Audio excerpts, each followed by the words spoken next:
बाबा जी भगवान शिव से विलग होकर अपने शरीर को भस्म किया, हिमालय के यहाँ जाकर के पार्वती जी के रूप में प्रकट हुए। हिमालय पुत्री पार्वती बाल्यावस्था से ही निरंतर ध्यानस्थ रहना शिव अनुराग में। जब किशोर अवस्था हुई, किसी से कोई संभाषण नहीं करती थी माता जी, हर समय भगवान शिव के ध्यान में निमग्न रहना, कठोर तप करना शुरू कर दिया।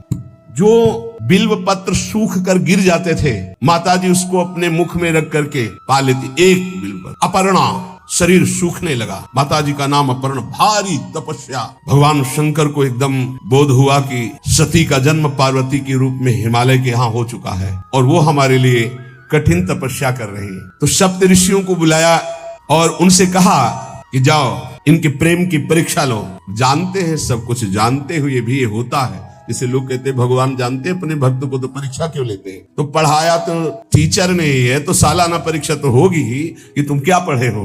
ऐसे ही तुम्हारे प्रेम की परीक्षा होगी। तुम हरि को चाहते हो या हरि की रची हुई माया को? हरि की हुई रची हुई माया में आकर्षित हो गए तो 0 आ जाएगा। और हरि की तरफ देखते रहे, माया से बच गए तो नंबर आ जाएंगे। 100 के 100 आते हैं यहाँ, 98-96 नहीं आते। 2 ही चैप्टर हैं, हरि पसंद कर रहे हो या हरि की माया। हर भक्त के सामने आता है, तो प्रायः लड्डू ही खाने को मिलता है। बचता वही है जो मामे वे प्रपद्यन्ते माया में ताम तरंति थे, केवल हरि।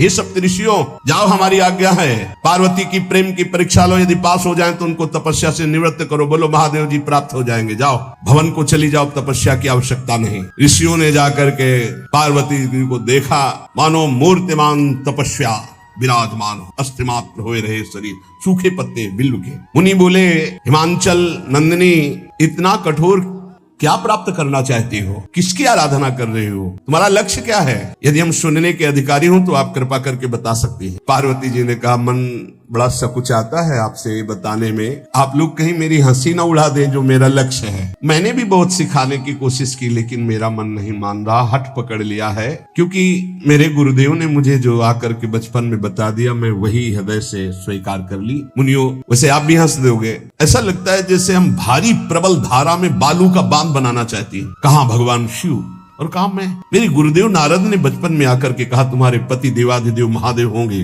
बस मैं तब से अपने पति की प्राप्ति की आराधना कर रही हूँ। पता नहीं आप मेरी बात सुनकर हंसेंगे कि मानो बिना पंख के मैं आकाश को छूना चाहती हूँ। ऋषि हंस पड़े और कहा, बात तो सही है। पर्वत से उत्पन्न हुई हो तो इसलिए तुम्हारी बुद्धि भी हमें लगता है जड़ ही है। नारद के उपदेश से आज तक किसी का घर बसा है? नारद के उपदेश से किसी का घर बसा है? अरे जिस जिसका उपदेश किया उसको बैरागी बना दिया, गृहस्थी तो बनाया नहीं। नारद उपदेश सुनकर किसी का घर बसा हो, ऐसा तक प्रमाण नहीं है। देखो, दक्ष के पुत्रों को उपदेश किया, 10,000 एक को 1,000 एक, लौट कर नहीं आए, सब बैरागी बन गए। चित्रकेतु को उपदेश किया, घर चौपट हो गया।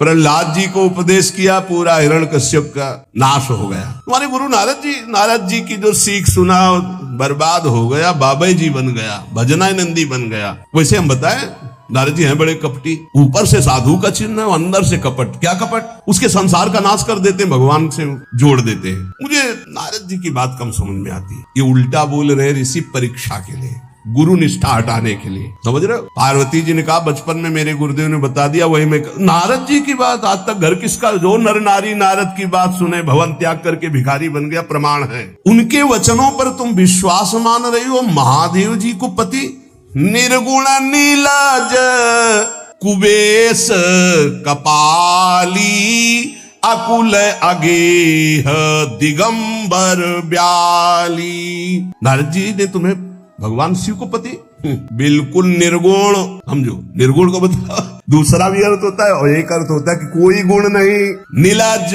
नंगे धड़ंगे घूमते कभी कभी। दिगंबर, कोई लज्जा नहीं। कुबेश, भाई सुंदर मुकुट लगाए हो, पोशाक पहने हो, नहीं चिता की भस्म लगाए, मुंडों की माला पहने, बहुत बाघंबर डाल लिया, ये कुबेश है। कपाली, मनुष्य के मुंडों की माला। अकुल, आज तक कोई पता नहीं लगा कि किस कुल के हैं महादेव जी, क्योंकि सब कुलों के मूल है, मूल का मूल वही है, उनके मूल कोई है नहीं। आगे एक दीवाल नहीं है, 60,000 योजन का एक बरगद का पेड़ है, उसी के नीचे रहते। 60,000 योजन, 1 योजन 4 कोस, 1 कोस 3 किलोमीटर। कितना बड़ा वटवृक्ष? कैलाश में एक वटवृक्ष जिसके नीचे रहते 60,000 योजन का। 6 ऋतुएं शोभा देती उसी वटवृक्ष के। और कोई घर तो है नहीं महादेव जी के। और आभूषण भूल मत करना, बड़े बड़े विषैले सांपों का आभूषण, कोई सोना चांदी नहीं पहनते महादेव जी। हमें लगता है ऐसा दूल्हा के लिए ऐसा तप, नारद जी ने ठग लिया तुम्हें, पागल बना दिया तुम्हें। देवाधिदेव महादेव के सुनो, इन्हीं ने शिक्षा दी थी सती को, ऐसे बौरे पति मिले, आग में जाके शरीर भस्म करना पड़ा। इसलिए हम तुम्हें बता रहे हैं कि बहुत सुंदर दूल्हा हम देख के आए हैं। हम जान गए थे कि तुम तपस्या कर रही हो। हरि का नाम सुना, बैकुंठ में रहते हैं, बहुत सुंदर हरि है। यदि उनका आप वर्ण कर ले तो सुखी हो जाएंगे। बैकुंठ राजधानी, अब आभूषण उनके क्या कहना, पार्षद सही।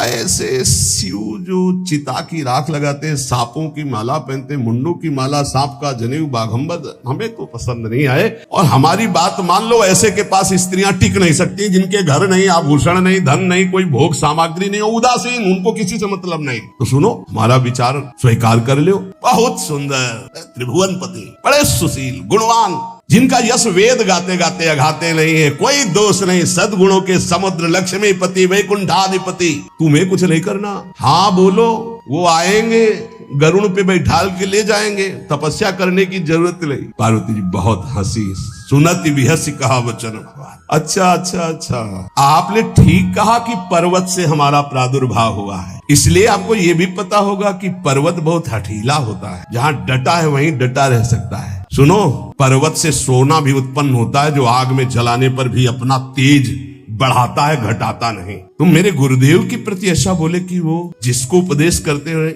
उसका घर उजड़ जाता है, तो बसो भवन उजरो नहीं डरो, पर नारद बचन न मैं परिहरऊं। अपने गुरुदेव के एक भी शब्द को मैं नहीं काट सकती, चाहे मेरा जीवन रहे या ना रहे। बसन हमारा और हमारा भवन, हमारा श्रृंगार, हमारा सर्वस्व, ये मिले या ना मिले, पर हमारे महादेव जी मुझे। तुम आभूषणों की, वसन भूषण की बात कर रहे हो, ग्रह की बात कर रहे हो, पद की बात कर रहे हो। गुरु के बचन प्रतीति न जेहि, सपने हूँ सुगम ना सुख सिद्धि तेहि।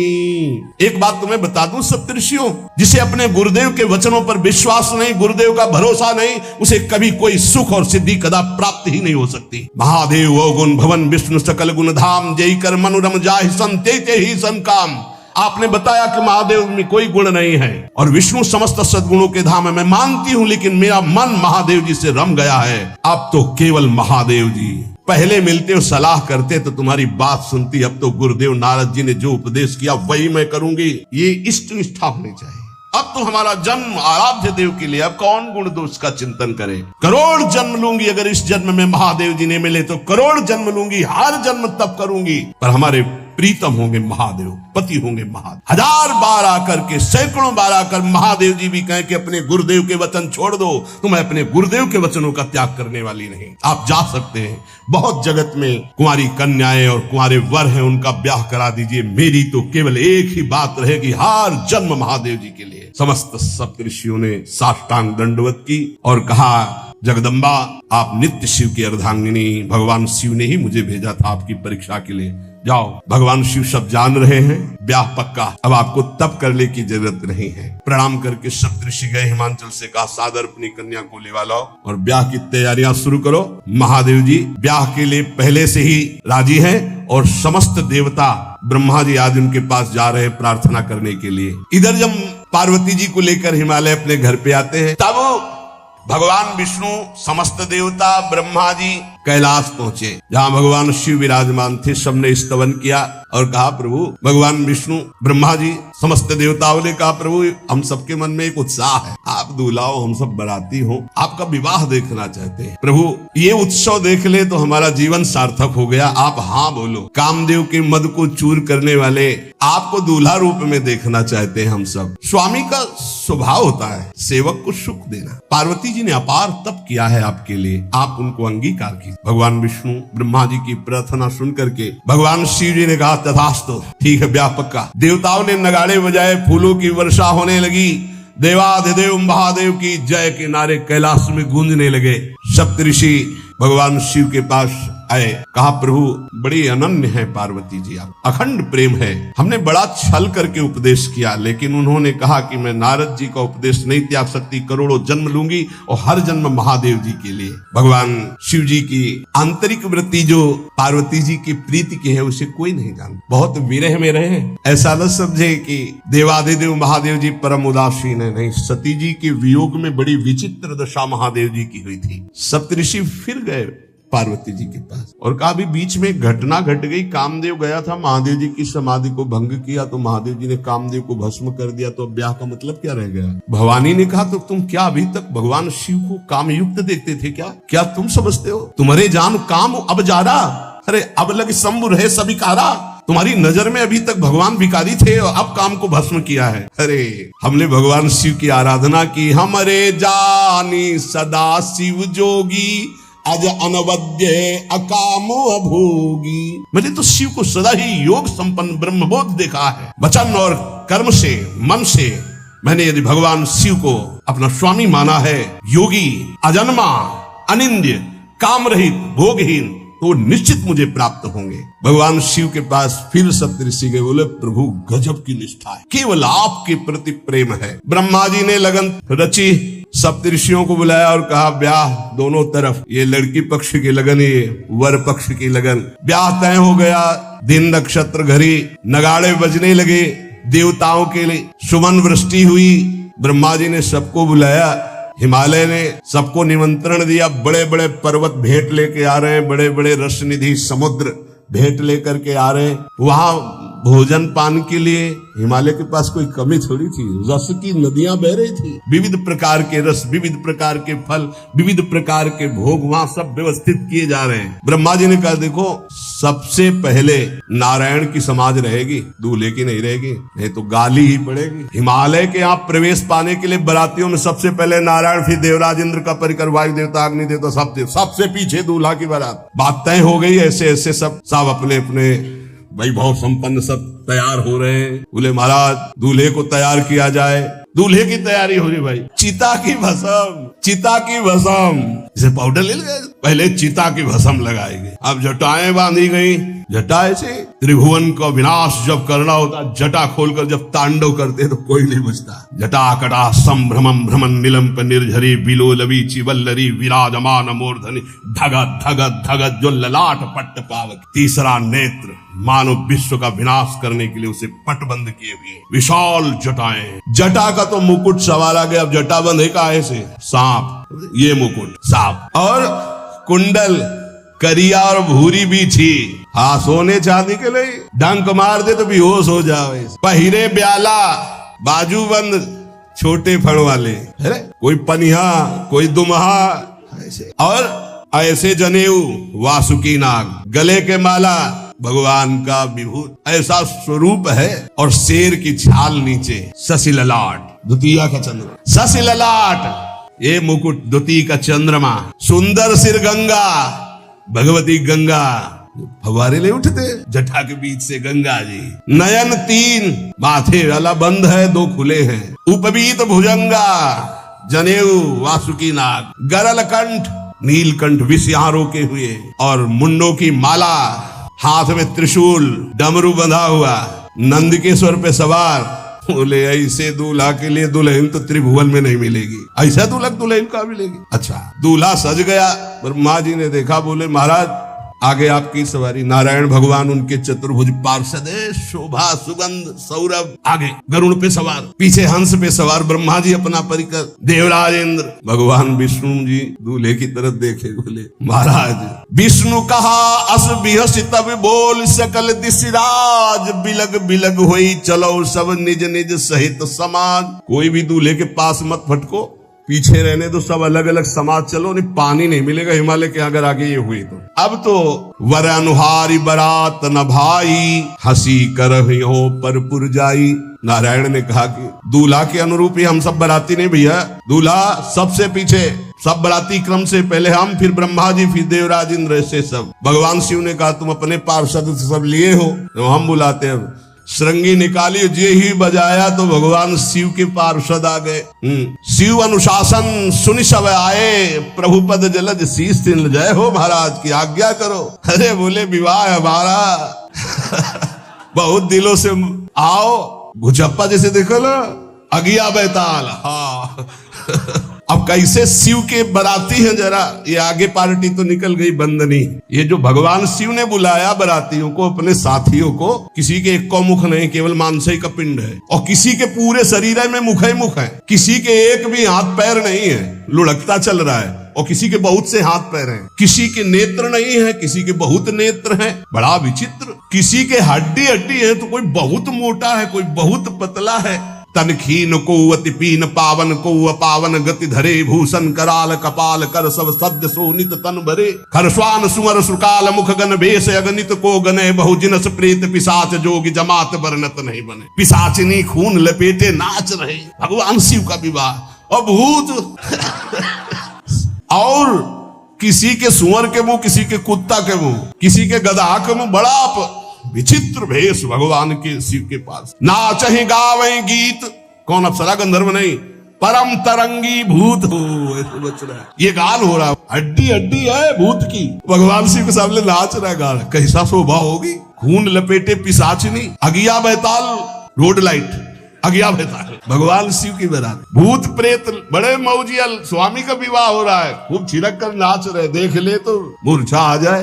अब बनी है बारात, तो जस दूल्हा तस बनी बराता। बाजा कौन बाज रहे हैं, कोई गाल बजा रहा है, कोई मुंह बजा रहा है, वो बैंड थोड़ी बज रहे हैं, कोई चीख रहा है, तो जैसे अलग अलग नहीं, तुरही बज रही है, वहां कोई बाजे नहीं, सब भूत है, भूत प्रेत पिशाचिनी, ऐसे स्वर निकल रहे हैं। अब भगवान श्री चले नंदिके पर सवार होकर, जस दूल्हा तस बनी बराता। हिमालय बड़े उत्सव में है, देवाधिदेव महादेव जी की महिमा हिमालय की पत्नी से नारद जी ने सब सुना रखी है। अब तो जितने भी सुंदर सुंदर सब पदार्थ, सब व्यवस्थाएं, सब किए हाथ जोड़े खड़े हैं। जगदम्बा जहां विराजमान है, वहां सिद्धियों की कौन सी कमी है। ये हुआ कि जय हो बारात पधार रही है, सामवेद का गान करते हुए गरुड़ पर विराजमान भगवान। सब हिमालय वासी ओहो धन्य है, धन्य, यही दूल्हा है, बाराती है। दूल्हा तो भी बहुत सुंदर हो गए, सब देख के लुभायमान हो गए, नारायण परिकर सब। पीछे देखा हंस पर सवार भगवान ब्रह्मा जी, चतुर्मुख वेद सब। दूल्हा पीछे, गांव के नगर के लोग है ना, ये दूल्हा नहीं, सयाने लोग कहते हैं दूल्हा, दूल्हा तो ये तो ब्रह्मा जी है, देवराज इंद्र, ये दूल्हा नहीं नहीं नहीं, ये दूल्हा नहीं, ये दूल्हे की बाराती है। वो गजब, इतने सुंदर दूल्हे के बाराती, तो दूल्हा तो फिर बहुत हृदय में आनंद है, उत्साह है। नगर की बालक बालिकाओं, नौवधुओं को ऐसे देख रहे, दूल्हा कौन है ऊपर से। जब सब निकल गए तो बहुत हृदय में आनंद था कि अब दूल्हा के दर्शन होंगे। जो ही दूल्हा की पार्टी आई, शिव समाज जब देखन लागे, भीतरी चले बाहन सब, जितने अगवाली कर ले आए थे, धोती संभाल के जान बचा के भागे। जो बड़े बूढ़े थे, जो महिमा सुने थे, वो धरी धीरज ताहां रहे सयाने, बड़ी हिम्मत करके रुके कि शिव है। लेकिन जो नौजवान बालिका, बालिकाएं, बूढ़ी, नौबहुएं, ये को वहां मंगलाचार में नहीं टिकी, सब अगवानी पे भाग पड़ी। धीरज धर करके बालक घर में पहुंचते, जवान पहुंचते, बहुएं, क्या क्या बात है, तुम लोग भयभीत क्यों हो गए, कोई घटना घटी क्या ब्याह में, बारात है। यमराज की पूरी सेना आ गई। भैया दूल्हा देखा, देखा कैसा, बरू बौराह, बरू बौराह बावरा है, क्यों बैल पे सवार है, सांप की माला पहले, भस्म चिता की लगाए, मुंडों की माला। अरे पूछो मत, ऐसा दूल्हा। दूल्हे के शरीर तन छार ब्याल, कपाल भूषण, नगन जटिल भयंकरा, संगभूत प्रेत पिशाच जोगिल, बिकट मुख रजनी चरा। जी के लौट के बता रहे, भाग्य मनाओ, जो जियत रहा है बारात देखत, पुण्य बढ़ते ही कर सही। जिंदा लौट आए, बड़े पुण्य समझो, जो बारात देख ले जिंदा रह जाए, बड़े भाग्य तिनके। देखी सो उमा विवाह घर घर बात, सब लड़कन, सबने कहा कि अगर दूल्हा को बाराती को देख के जिंदा रह जाए तो विवाह देख पावेगा, मतलब जिंदा नहीं रहेगा। जो बड़े बुजुर्ग थे वो समझा रहे, देखो भगवान शिव हैं, ये उनकी समाज है। सबको वास दिलाया गया। अब आरती करने के लिए, सुमंगल गाने के लिए नवीन नवीन स्त्रियां पार्वती जी की माता के साथ आ रही। मैना सोने की थाल है, बड़ा आनंद है दूल्हा का। प्रथम दर्शन और आरती लेके जे भी देखा दूल्हा को, यही दूल्हा है। हाँ, भारी रोष पैदा हुआ कि नारद जी ने बर्बाद कर दिया हमारा घर, हमारी बिटिया सूखे पत्ते खा के इसके लिए भजन करती रही। मैना जी ने पीछे मुड़ के देखा, एक भी नहीं स्त्री थी, अकेले थाली लिए खड़ी थी। लौट के आई, उन्होंने कहा कि सब भाग क्यों पड़ी? बोले प्राण बचाए, ऐसे ऐसे करिया फुसकार रहे थे। कोई थाली पटक दी, आरती की गई, पार्वती जी को गोद में बैठाला और रोने लगी। बिटिया ऐसे के लिए भजन किए हो, ऐसे के लिए तपस्या किए हो? आंसू भर के कहा कि विधाता की बुद्धि मारी गई, जिसने तुम्हारी जैसी सुंदर कन्या, वो ऐसा बाबरा दूल्हा, ये संयोग रचा है, बुद्धि खराब हो गई ब्रह्मा की। कसकीन बरु बौराह विदिजई तुम्हें सुंदरता, त्रिपुर सुंदरी भगवती पार्वती। अरे जो फल लगना चाहिए कल्प तरु में, वो बमूर में लग रहा है। ये आज वही दिल उत्सव, ब्याह का उत्सव भगवान सिंह। अच्छा तो मेरा निर्णय सुन लिया जाए मैना जी का, अगर मेरी बात नहीं मानी गई तो हिमालय के शिखर से अपनी बेटी को लेकर गिर के आत्महत्या कर लूंगी, ब्याह नहीं होने दूं। फाइनल, तुम सहित गिरते गिरो पावक जरो, आग में जल जाऊंगी अपनी बेटी को लेके, समुद्र में डूब जाऊंगी, लेकिन ऐसे बोरे बोरा जो ये बर है इसके साथ ब्याह नहीं होने दूंगी पक्का। सब रोने लगी मैना जी का आदेश सुनकर। मैना जी कहती, हाय मैंने नारद जी का क्या बिगाड़ा था? नारद कर में काह बिगाड़ा, भवन मोर जिन बसत उजारा। कितना बढ़िया सब चल रहा था। बेटी को उपदेश किया कि वर तुम्हारे शिव देवाधिदेव महादेव बर्बाद कर दिया सब। ऐसा दूल्हा, सच्ची मैं ठगी गई नारद जी के द्वारा, पर अब अपना घर बर्बाद नहीं होने दूं। क्या जाने नारद जी बेटी का प्रेम क्या होता है। बांझ कभी प्रसव की पीड़ा जानती है? क्या जाने बाबा जी है हमारी बेटी हो ऐसा दूल्हा। जब देखा कि माँ बहुत गुरुदेव को उल्टा सीधा बोल रही है, तो उन्होंने कहा, माता विचार, जननी ही बिकल बिलो की भवानी, बोली जुत विवेक मृदुबान। माँ विचार, तुम क्यों ऐसा आलाप कर रही हो? अगर मेरे भाग्य में ऐसा पति लिखा है तो तुम टाल नहीं सकती। कर्म लिखा जो बाउर नाहू, तो कत दोष लगाई काहू। तुम सन मिटे की विधि के अंका, व्यर्थ लेहु जनि मातु कलंका। माँ मेरे भाग्य में ऐसा ही लिखा है, आप व्यर्थ में क्यों रो रही? जब पार्वती जी की ऐसी करुण बात सुनी तो सब स्त्रियां रोने लगी, विधाता को दोष लगा रही। नारद जी के पास हिमालय गए, बोले हम तो संभाल लेंगे, घर में सब गड़बड़ हो गए। अरे इनको समझाते कि ठीक से आते, कैसे आए हैं ये, जैसे विनाश कर ले आए हो। अरे ब्याह कर ले आए, घर में सब बिगड़ गया, मैना बिखर गई, ब्याह बंद, अब नहीं होगा, संभालो जाके। नारद जी गए और जाकर के मैना को कहा, देखो ये इनका बाहरी रूप है, ये जो आपके यहाँ पार्वती के रूप में जन्मी, ये नित्य इनकी अर्धांगिनी सती है, जो यज्ञ भवन में शरीर छोड़ करके आपके यहाँ जन्मी, ये इनकी नित्य संगिनी है, आप ऐसा शोक मत कीजिए। नारद जी विविध प्रकार से माता को समझाया। इनके द्वारा एक भ्रम हो गया था, तो इनको शरीर त्यागना आवश्यक हो गया। जब भगवान श्री राम सिया जी के लिए हे खग हे मृग हे मधुकर श्रेणी तुम देखी सीता मृग नैनी ऐसा पुकार रहे, तो भगवान शिव ने प्रणाम किया और सती जी के मन में संशय हुआ। सती जी ने सीता वेश धारण किया। जब भगवान शिव ने जाना तो उसी समय त्याग कर दिया था कि अर्धांगिनी रूप में अब कभी स्वीकार नहीं करो, क्योंकि पूज्य माता का रूप आपने धारण किया। तो ये मूल बात ये थी, इसीलिए योगाग्नि में जाकर शरीर को भस्म कर दिया और आपके यहाँ पार्वती जी के रूप में जन्मी है। जब नारद जी ने बताया कि आप बिल्कुल धैर्य रखिए, भगवान शिव का वैभव आपने देखा नहीं, ये इनका बाहरी रूप है, समझाया मैना को तसल्ली की। बोले अभी दूल्हा रूप आपको दिखाते हैं, आप चुप रहिए। तब मैना के हृदय में कुछ शांति हुई। जितने गांव के नगर के सब लोग थे, सबको सूचना पहुंची, डरो मत, भगवान शिव है, ये लीला कर रहे हैं। अभी नारद जी गए और बोले विवाह करना है कि नहीं करना? शंकर जी से कहा, बोले वह आए इसीलिए, बोले ये सब बंद करो आप, ये रूप से विवाह होता है? वह हमारी सारी जो बिचौलिया में पिट रहे हैं, उधर जाओ तो उधर, ये रूप हटाओ। बोले कौन सा रूप धारण करें? दूल्हा रूप धारण। भगवान शिव ने जे भी, बहुत सुंदर शिव है, कर्पूर गौरम जैसे चिदान, 16 वर्ष की अवस्था, हाथ में दर्पण और अद्भुत मुकुट धारण किए हुए, जटाएं ढकी हुई, गौर वर्ण, वो सुंदर रूप जो देखे सो मोहित हो जाए। ध्याये नित्यम महेशम रजति किरणिभं चारु चंद्रावतन सम। कैसा सौंदर्य रूप महादेव जी का। चलो अब जो देवनार के लिए सब शुभ नववधुएं सब मैना जी को बुलाया, देखो दूल्हा आ रहे हैं, एक एक कदम ऐसे चल रहे, संभाल संभाल के जैसे चलना सीख रहे हो। तांडव करने वाले चरण है, पर नारद जी ने अब नहीं, नव किशोर अवस्था, हाथ में दर्पण, वो सुंदर रूप भगवान शिव का, एक एक कदम बारात जो देखे सो मोहित। मैना ने कहा, अहो भाग्य, ऐसे दूल्हा। बोले वही हैं जो नंदी पे सवार थे, इनके स्वरूप को जानना बड़ा कठिन है। अब जो सुंदर जेवनार हुई बरातियों के साथ भगवान शंकर की बड़े मधुर गीत गाए जा रहे हैं। मुनियों ने फिर हिमवान को लगन पत्रिका सुनाई। विवाह का ठीक समय देख करके समस्त देवता और वेद स्वयं मूर्तिमान होकर वेद उच्चारण कर रहे हैं। भगवान शिव का पाणी ग्रहण संस्कार हो रहा है। पार्वती जी जब श्रृंगार करके सभा में आई ब्याह मंडप पे, तो कोई ऐसा नहीं था जो देखकर मोहित न हो गया हो। त्रिपुर सुंदरी अम्बा है, लेकिन सब ने उनके श्री चरणों में सर झुकाया, क्योंकि जगदात्मा महेश पुरारी जगदम्बिका जानि भव भामा सुरन मनन मन कीन प्रणाम। ऐसा सुंदर रूप अम्बा जी का त्रिपुर सुंदरी है। जब वो दुल्हन रूप में पधारी,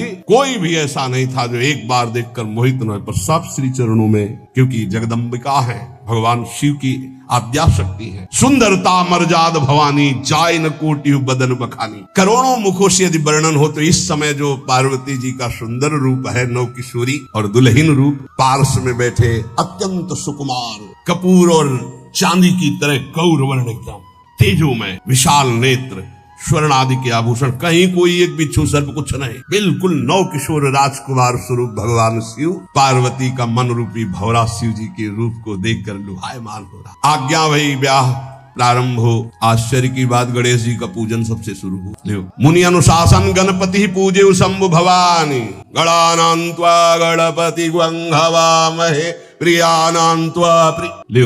बोले गणेश जी पार्वती जी की मतलब पुत्र का भावातल कि वो जो उट्टल लगा रही थी उसी से। ये आदि गणेश है, ये आदि गणेश, जैसे आदि ब्रह्म स्वरूप ये गणेश है। भगवान शिव और पार्वती जी ने प्रथम गणपति पूजन किया। मुनि अनुशासन गणपति ही पूजे शंभु भवानी, को सुनि संशय करे जनी। ये अनादि जी जान, कोई संशय मत करना कि वो पुत्र है जो पार्वती जी से प्रकट हुए।